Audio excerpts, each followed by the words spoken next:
I would appraise this book actually at about $40,000. Let me tell you, you are lucky. You probably saved my job. Well, you can thank me with some chocolate or something. Rebecca Romney seemed like the perfect rare book expert on Pawn Stars, calm, smart, and trusted by Rick Harrison himself. But in 2014, everything changed. A stolen book worth $40,000 appeared on the show. Then the FBI stepped in and questioned Rebecca about how stolen books made it onto national TV.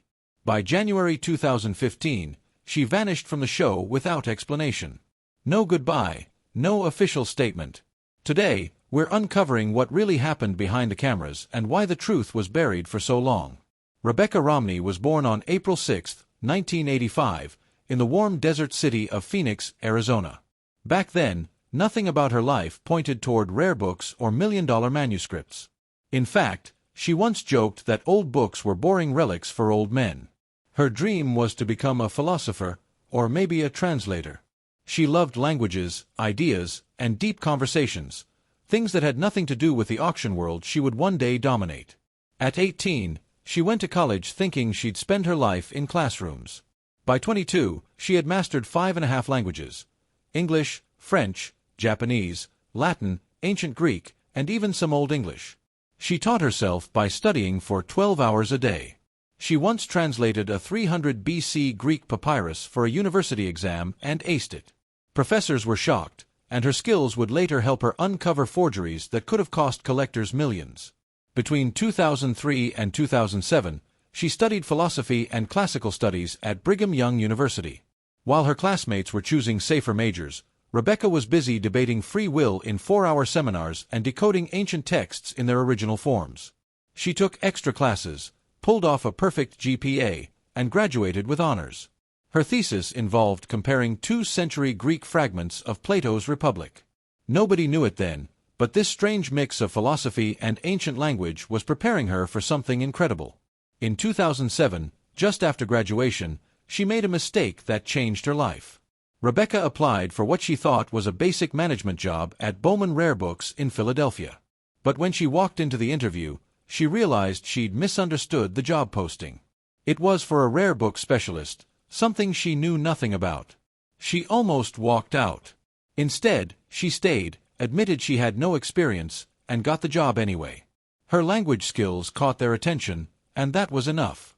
Within months, she was handling books worth more than most homes: a Shakespeare folio from 1623, a page from the Gutenberg Bible, and first editions of Isaac Newton's Principia Mathematica. She was thrown into a world where one mistake could cost a fortune. By 2010, just 3 years later, she was promoted to gallery manager in Las Vegas. She was 26. By 2013, at age 29, she became the youngest senior director in the company's history. That role gave her control over catalogs, auctions, and private sales totaling over $10 million a year. One of her clients paid $300,000 for a book printed in 1472. And she wasn't just good at selling. She was uncovering fakes no one else could spot. Rick Harrison didn't find Rebecca Romney through a casting call. He already knew her. Back in 2007, she joined Bowman Rare Books when they opened a location in Las Vegas. By 2010, she was running the place. Rick had been running gold and silver pawn since 1989. And the world of rare books and antiques in Vegas wasn't that big. Their paths crossed at local events, through mutual contacts, and through a shared obsession with history. So when Rick needed someone who truly understood old paper, not just books, but documents, signatures, handwriting, he didn't ask producers to find an expert. He picked up the phone and called her. That call led to her first appearance on Pawn Stars in 2011. Not as a hired TV personality, but as someone already trusted off camera. Their friendship grew after filming. They even went on double dates.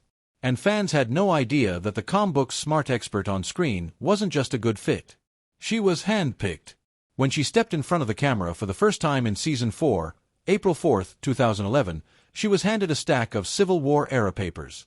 Among them was a Confederate bond from 1861 that could be worth $5,000 if real. She examined the paper texture, the ink, even the way it had been printed. In less than 10 minutes, she exposed a forged signature that dropped the value from $10,000 to a few $100. Viewers were glued to the screen. She spoke with confidence, quietly cross-checking details while cameras rolled. By the end of the episode, she wasn't just another guest expert. She was the book lady, and she stole the show. Ratings jumped by 15%. From that point on, if the pawn shop got anything made of paper, books, letters, historical documents, Rebecca was the one they called. Between 2011 and 2020, she appeared in around 30 episodes, with her most active run happening in the first 4 years. In that time, she appraised everything from a $2,000 replica of a 1493 Columbus letter to an original broadside of the Declaration of Independence worth $15,000. In 2013, she stunned everyone by authenticating what turned out to be notes linked to Edgar Allan Poe, hidden inside a manuscript thought to be worthless. She even handled 19th-century slave trade papers and explained how to place a value on something so deeply tied to pain and history. By 2014, she was doing nearly 3/4 of the show's paper-related appraisals. Some of her calls were hard. She once debunked a fake Shakespeare folio that someone believed was worth 10 grand. It wasn't. What made her stand out wasn't just what she knew. It was how she delivered it. Rebecca never raised her voice. She never looked rattled. She could drop a bombshell like revealing that a $50,000 book was part of a forgery ring from the 1800s and still sound like she was calmly explaining what's for lunch. That became her thing. While other experts made a show of their excitement, she kept everything steady and clear. In 2012, Chumley almost lost his job over a book he bought without checking anything. He paid $500 for a signed copy of Charles Lindbergh's 1927 autobiography. We then called him Mark Lindbergh by mistake. Everyone in the shop thought it was fake. Rick even said if the signature didn't check out, Chumley's next day off would be permanent. Rebecca Romney stepped in again. She pulled out a verified copy and compared the signature, pointing out how Lindbergh had changed his autograph style as he became more famous. Turns out it was real. She valued it at $1,500, triple the price Chumley had paid. Not only was it a solid profit, it also saved Chumley from being fired. One tiny signature turned a near disaster into one of his rare wins. Another time, someone came in with what looked like Revolutionary War bonds, claiming they were worth a fortune. But when Rebecca took a closer look, the truth was far stranger. These weren't revolutionary, they were Confederate, and they weren't just rare. They were missing. These documents had vanished after the Civil War ended in 1865. They were linked to stolen Southern assets that were loaded onto the USS Republic, a ship that sank in a hurricane that same year. The wreck was discovered in 2003, and by 2005, some of its corroded contents had been recovered. These bonds were part of that history, potentially worth $50,000, but they also came with legal baggage. Selling stolen items could land the shop in court. Police got involved. Rebecca's careful research kept the shop from buying something that might have turned into a lawsuit, proving that sometimes history comes with consequences. Then there was the time someone thought they'd hit the jackpot with a Shakespeare First Folio from 1623. Real copies of that book have sold for millions. One even fetched $9.98 million in 2020. The seller's copy looked impressive, but when Rebecca examined it, the flaws started to show. The paper didn't age right. The ink looked too clean, and it was missing tiny flaws that real 400-year-old books always have. She believed it was a fake, possibly inspired by the so-called false folio of 1619, a misleading collection made by William Jaggard and Thomas Pavier. Even those are valuable, but this one wasn't close. If Rick had bought it, the shop could have lost thousands. Her sharp eyes saved them from making one of the costliest mistakes in Pawn Stars history. But sometimes the items were as real as they come and just as powerful. That's what happened when someone brought in a first edition of On the Origin of Species by Charles Darwin. The book came out on November 24, 1859, and it sold out on its first day. Only 250 copies were printed. Rebecca took one look at the green cloth binding, the diagrams, and the ads dated June 1859, and she knew it was authentic. She valued it at $75,000. The impact of Darwin's book couldn't be overstated. It reshaped science and religion forever. Even Copernicus and Newton hadn't caused such a shock.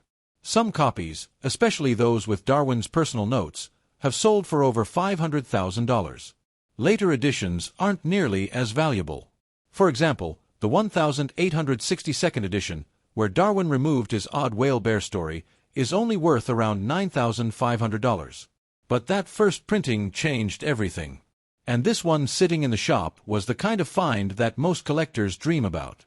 Between 2011 and 2015, she became a fan favorite, especially after she evaluated a first edition of Frankenstein in an episode that lit up online forums.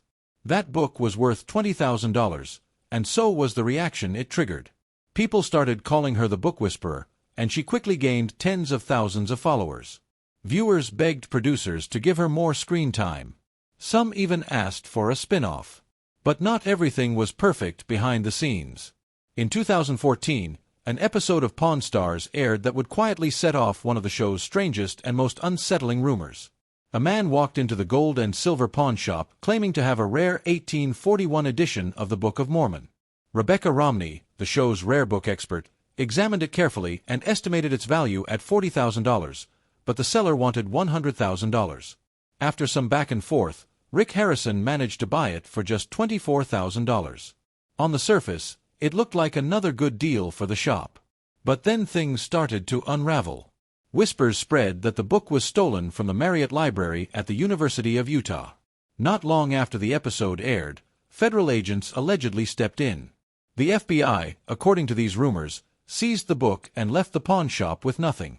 There was never an official statement and no charges were made public, but the story gained momentum through Reddit threads and YouTube videos.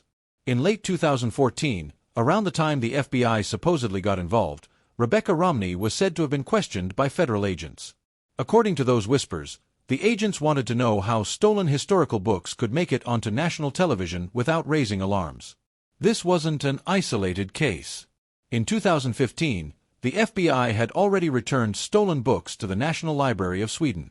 Earlier in 2005 and 2006, they had arrested Forbes Smiley, who had stolen millions of dollars worth of rare maps. Romney was never accused of wrongdoing, but some believe the questioning deeply affected her. She had become known for confidently appraising books worth thousands. Now her judgment was under a shadow. Then came January 10, 2015. Rebecca Romney appeared on what would be her last Pawn Stars episode, where she appraised a pirate book from 1734. She said it was worth $1,000, but Rick, as always, bargained the price down to $400. Just like that, she was gone. After 4 years on the show and 19 episodes, there was no goodbye. The History Channel didn't explain her absence. Forums exploded with questions. Had she been fired? Was it related to the scandal? Some even believed she left after a personal tragedy. Others pointed to the show's growing criticism, accusations of faked appraisals, staged deals, and behind-the-scenes conflicts. But fans noticed something odd. Even though she vanished from the show, Rebecca Romney never removed Pawn Stars from her LinkedIn. To this day, she still lists herself as their rare book expert from 2011 to present. Some believe it's just marketing. Others think it might be part of a non-disclosure agreement.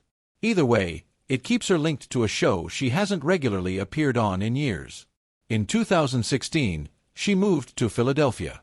Officially, it was for a promotion. She left the Las Vegas gallery behind and became senior director at Bowman Rare Books, handling library acquisitions and catalogs. She later worked in Brooklyn and eventually settled in Washington, D.C., where she co-founded a new rare book company. So, yes, there was a perfectly reasonable explanation for her departure, but the timing still raised eyebrows.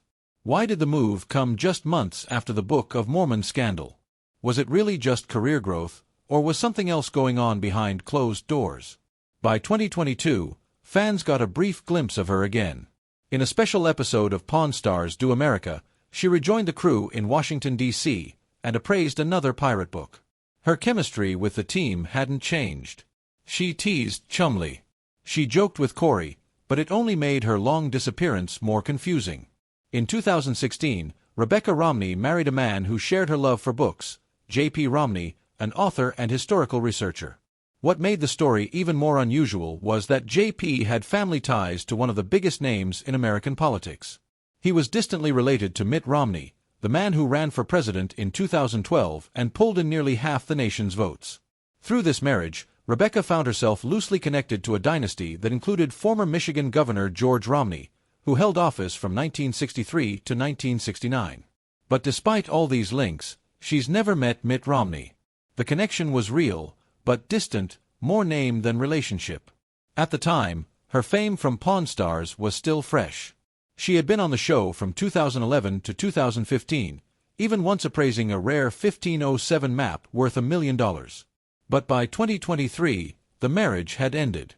JP was now her ex-husband, and fans began speculating whether politics had ever played a role in her journey. Rebecca, however, insisted her path in the world of rare books was entirely her own.